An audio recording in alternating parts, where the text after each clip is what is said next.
पिछले कुछ दिनों में महाराष्ट्र के जो कुरैशी समाज है उन्होंने एक फैसला किया है कि आगे से अब वो जो है बड़े का गोश्त काटना या उसका बिजनेस करना बंद कर देंगे। हालात ही कुछ ऐसे थे, आप सब जानते हैं कि क्यों ऐसा मजबूरी में उनको ये कदम उठाना पड़ा। क्योंकि यहां तक तो बात ठीक थी कि कोई गौवंश की तस्करी के नाम पर वो जानवर पकड़ लेता, लेकिन अब हालात महाराष्ट्र में ये हो गए थे कि भैंस का ट्रांसपोर्ट, पाड़े का, हेले का भी मुश्किल हो गया था। वो लोग अपनी पैसे देके वो जानवर लेकर आ रहे हैं, रास्ते में जानवर पकड़ लिया जा रहा है, फिर उनपे केस भी हो रहा है और अब एमसीओसी का डर भी था। ये भैंसों की बात कर रहा हूं मैं। तो ऐसे हालात में वो लोग क्या करते सिवाय इसके कि वो अपना कारोबार बंद कर दे। कारोबार बंद करना, रोजी रोटी अचानक से बंद कर देना, ये आसान कोई फैसला नहीं है। इसके पीछे की जो मजबूरियां और हालात है इसका अंदाजा इस बात से कर सकते हैं कि चलता कारोबार कोई बंद कर दे।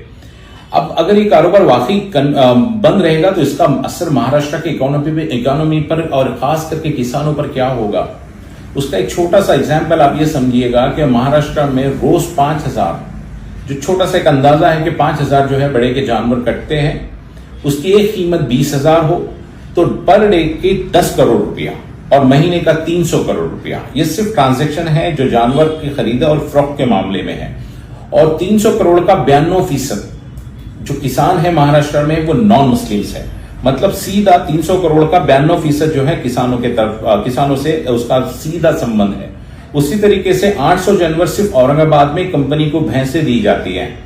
अब वो भैंसों की जो कीमत है 40,000 है, मतलब पर डे 96 करोड़ रुपीस और मंथली 320 करोड़। इसका मतलब सीधा है कि 600 करोड़ रुपया लगभग 625 करोड़ लगभग जो है किसानों से 600 करोड़ रुपया ये जो इकोनॉमी है ये खेलती है कुरैशी समाज और इनके कारोबारियों के बीच में, खास करके किसान के 92% हिस्सा।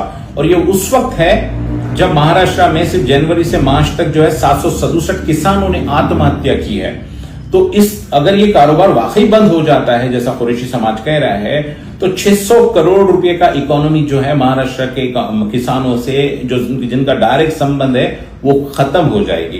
तो इसके और भी कॉन्सिक्वेंसेस क्या हो सकते हैं इसका अंदाजा हम कर सकते हैं। ये तो सिर्फ गोश्त की कटिंग और पहुंचाना है, लेकिन इस पर डिपेंड करने वाले जो कारोबार है, ट्रांसपोर्टेशन है, होटल्स है, कैटरिंग्स है, इसके जो नुकसान है वो बहुत ज्यादा है।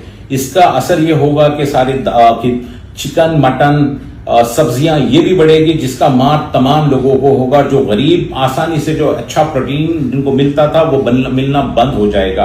तो हुकूमत से गुजारिश है कि इस पर गौर करे ताकि ये कारोबार जो है फिर से चालू हो सके। ऐसा कुछ काम करना जरूरी है हुकूमत के लिए।